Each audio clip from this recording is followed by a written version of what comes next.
Good morning students, welcome to Diksha Educational Classes Mathura. So all of you are requested to like and subscribe this channel. So student, today I will explain this chapter, the changing face of the earth in geography class 6. The changing face of the earth यानी कि पृथ्वी का बदलता हुआ चेहरा। पृथ्वी जो है बच्चों वो क्या है कि वो नित्य प्रतिदिन यानी कि डेली वो चेंज होती रहती है। सो कुछ भी यानी कि जो भी हमारी पृथ्वी के अंदर घटनाएं हो रही हैं या पृथ्वी जैसी है हमें लगती है कि हमको नॉर्मल है, ऐसा नहीं है। यहाँ पर कुछ भी हमेशा के लिए नहीं रहता है। विभिन्न प्रकार के बल यानी कि जो दाब होते हैं हमारी पृथ्वी पर लगते रहते हैं। ये बदलाव हर मिनट में होते रहते हैं। कुछ बदलाव जैसे कि भूकंप है, ज्वालामुखी है, पृथ्वी के परत के नीचे होती रहती हैं जो घटनाएं, जो कि सिर्फ हमें उसके परिणाम पता चलते हैं, जो अंदर कंटिन्यू कुछ ऐसे कहते हैं वाइब्रेशन यानी कि कंपन चलता रहता है, जिसके कारण भूकंप, ज्वालामुखी जो होते हैं वो आते रहते हैं। तो उसमें जो आंतरिक बल होता है यानी कि पृथ्वी की हलचल, भूकंप, ज्वालामुखी, कुछ बल ऐसे होते हैं जो पृथ्वी की सतह पर दृश्यमान परिवर्तन लाते हैं। दृश्यमान मतलब कि जो हमें दिखाई देते हैं कि हाँ ये परिवर्तन हो गए, वे बल बाहरी बल कहलाते हैं। वायुमंडलीय स्थिति में परिवर्तन यानी कि जैसे कि नदियां हैं, लहरें हैं, ग्लेशियर, हवाएं, इनसे भी क्या होता है कि हमारी पृथ्वी पर परिवर्तन आते रहते हैं। सो आपका फर्स्ट जो हेडिंग है आपकी बुक के अंदर वो है अर्थ मूवमेंट। अर्थ मूवमेंट यानी कि पृथ्वी की चाल, पृथ्वी की गति जो कि विशाल परिवर्तन लेके आती है, पृथ्वी के भीतर से उत्पन्न होते हैं। तो ये बच्चों दो प्रकार के होते हैं जो कि आपको यहाँ पे बताया गया है। फर्स्ट है वर्टिकल एंड सेकंड है हॉरिजॉन्टल। तो सबसे पहले आता है आपका वर्टिकल। वर्टिकल को इन हिंदी आप ऊर्ध्वाधर मूवमेंट भी बोल सकते हो, लेकिन आप हिंदी में आपके लिए इजी है वर्टिकल मूवमेंट। वर्टिकल मूवमेंट से मीन्स होता है कि वर्टिकल मूवमेंट यानी कि जो उसके दौरान क्या होता है कि पृथ्वी की सतह का एक हिस्सा एक व्यापक फ्लैट आर्च और एक विस्तृत धुंधले बेसिन का निर्माण करता है। इस तरह से जो पठार होते हैं वो बनते हैं। ये वास्तव में पृथ्वी के कुछ भाग हैं जिनके की आसपास के हिस्से ऊपर उठे हुए होते हैं। पृथ्वी के जो ब्लॉक होते हैं वे घाटियों के डूबने से बनते हैं। सेकंड आता है आपका हॉरिजॉन्टल। हॉरिजॉन्टल यानी कि क्षैतिज आंदोलन यानी कि हॉरिजॉन्टल मूवमेंट। तो हॉरिजॉन्टल मूवमेंट आमतौर पर वहां होता है जहां पपड़ी यानी कि जो लेयर होती है हमारी अर्थ की सबसे वीक होती है, सबसे कमजोर होती है। तो पृथ्वी की सतह का डूबना या उठना इसी मूवमेंट के कारण होता है। So student, next heading is folding. Folding जैसा कि आप जानते हो तह, फोल्डिंग का मीन्स आपको पता ही है। तो फोल्डिंग जो होता है वो पृथ्वी के हॉरिजॉन्टल होने की वजह से पहाड़ों का निर्माण होता है। यानी कि जो हमारी अर्थ पर पहाड़ है उनका जो निर्माण होता है, बनते हैं, वो पृथ्वी के हॉरिजॉन्टल होने की वजह से ही बनते हैं। उदाहरण के लिए आपको एक एग्जांपल दिया जाता है कि यदि एक बिछा हुआ कालीन है उसको अगर विपरीत दिशा की तरफ धकेल दिया जाता है तो समांतर क्या होती है, उसमें सिलवटें बन जाती हैं, सिलवटों का निर्माण होता है। तो हिमालय एक मुड़े हुए बेल्ट का उदाहरण है। यानी कि इसी तरह से क्या होता है, हमारी पृथ्वी की जो लेयर है उस पर पहाड़ बनते हैं। और यही उदाहरण काराकोरम और हिंदकुश जो पर्वतमाला है हमारे अर्थ पर, वो इन्हीं यानी कि जो मैंने उदाहरण दिया अभी आपको, उसी तरह से बनते हैं। नेक्स्ट आता है आपका फॉल्टिंग। फॉल्टिंग में क्या होता है स्टूडेंट्स कि पृथ्वी की परतों के दबाव आने के कारण यानी कि जो पृथ्वी की लेयर से उस पर दबाव पड़ता है उसके कारण परतें एक दूसरे के साथ टकराती हैं और अधिक दबाव होने के कारण उनके बीच दरार उत्पन्न हो जाती है। इसी को फॉल्टिंग कहते हैं। तो जमीन का ऊपर उठना या कहीं कहीं समतल जो नीचे होती है, इसी के कारण ही क्या होता है कि तुम्हारा ये जो भूकंप और ज्वालामुखी के आने के कारण की स्थिति उत्पन्न होती है। So student, next heading is earthquakes. Earthquakes यानी कि भूकंप।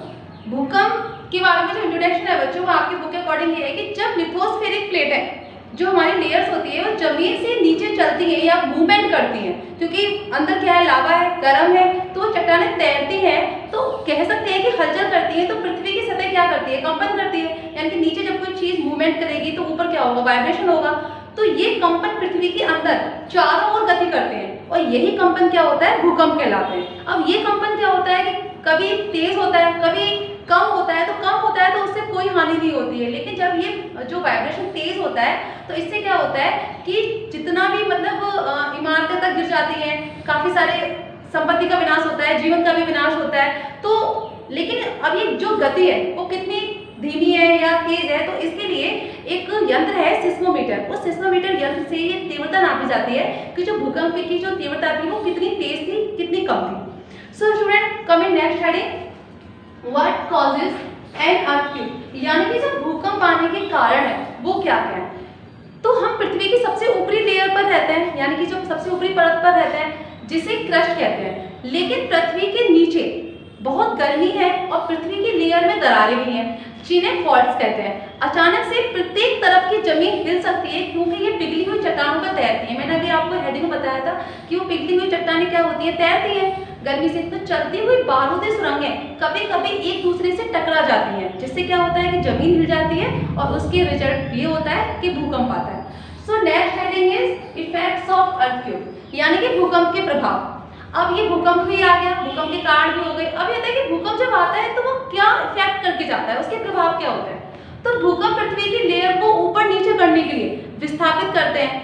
भूकंप के कारण से ही पहाड़ी क्षेत्र जो होते हैं उसमें भूस्खलन और हिमस्खलन का जो रिजल्ट होता है, यानी कि परिणाम होते हैं, वो होता है। भूस्खलन से मतलब होता है कि जो जमीनें होती हैं ऊपर नीचे हो जाती हैं, और हिमस्खलन में जितनी भी बर्फ वाले जो पहाड़ वगैरह होते हैं वो सब टूटना स्टार्ट हो जाता है। तो भूकंप के कारण ही कस्बे और शहर जितने भी होते हैं उनमें विनाश होता है, इमारतें गिर जाती हैं, सड़कें क्षतिग्रस्त हो जाती हैं तथा पाइपलाइन तक फट जाती है। उदाहरण के लिए 2001 में भुज में एक भूकंप आया था जिससे बहुत विनाश हुआ था।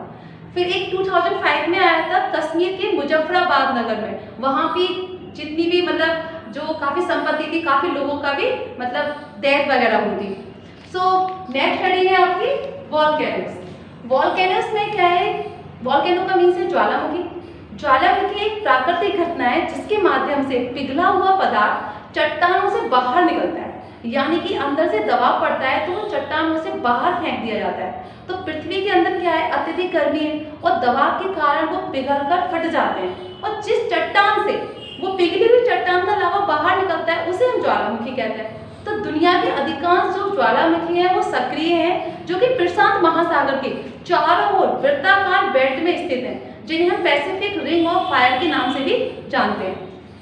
अब है आपके टाइप्स ऑफ वॉल्केनोस, यानी कि जो वॉल्केनोस के प्रकार है वो है डोरमेंट एंड एक्सटिंक्ट। डोरमेंट में जो आपका फर्स्ट है डोरमेंट, यानी कि डोरमेंट जो ज्वालामुखी है वो लंबे समय तक नहीं फटते हैं, लेकिन विस्फोटक की संभावना पूरी रहती है। लेकिन उन्हें मतलब इसका ये है कि वो काफी समय से नहीं फटे, लेकिन उनके फटने की संभावना पूरी है कि वो कभी भी फट सकते हैं। तो इस तरह के जो ज्वालामुखी होते हैं उनको हम डोरमेंट वॉल्केनोस के नाम से जानते हैं, या फिर हम उसे निष्क्रिय ज्वालामुखी भी कह सकते हैं। उदाहरण के लिए इटली के माउंट वेसुवियस एक ज्वालामुखी है जो कि कई सालों से नहीं फटा है, लेकिन संभावना पूरी है।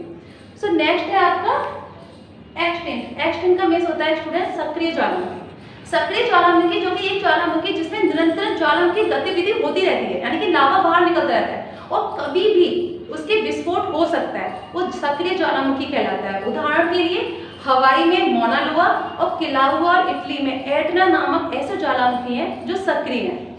नेक्स्ट है आपके विलुप्त ज्वालामुखी। विलुप्त ज्वालामुखी जो कि काफी मिलियन वर्षों से ना तो फटे और ना ही उनके फटने की संभावना है। तो इस तरह की जो ज्वालामुखी है वो माउंट किलिमंजारो है जो कि ना फटा है और ना ही उसके फटने की संभावना है। नेक्स्ट है आइडिया आपकी हॉटस्पॉट। हॉटस्पॉट आमतौर पर वहां स्थित होते हैं जहां पृथ्वी के मेंटल का जो ताप होता है, जो मेंटल लेयर होती है, वहां की जो हीट होती है वो गर्म पिघले हुए पदार्थ का एक स्तंभ बना देता है, यानी कि एक पिलर टाइप का बना देता है जो क्रस्ट तक पहुंच इसकी जो क्रस्ट तक पहुंचने तक रहता है, यानी कि जो पिलर बनता है वो मेंटल से लेकर क्रस्ट के लेयर तक का पहुंचता है, जिसके माध्यम से सतह पर क्या होता है मैग्मा जारी किया जा सकता है और हवाई मतलब जो इस तरह के जो हॉटस्पॉट है वो हवाई द्वीप में आपको आसानी से देखने को मिल सकते हैं। सो स्टूडेंट इतनी हैंडी के साथ आपका चैप्टर कंप्लीट होता है, आप बार बार इसको वॉच करिए। सो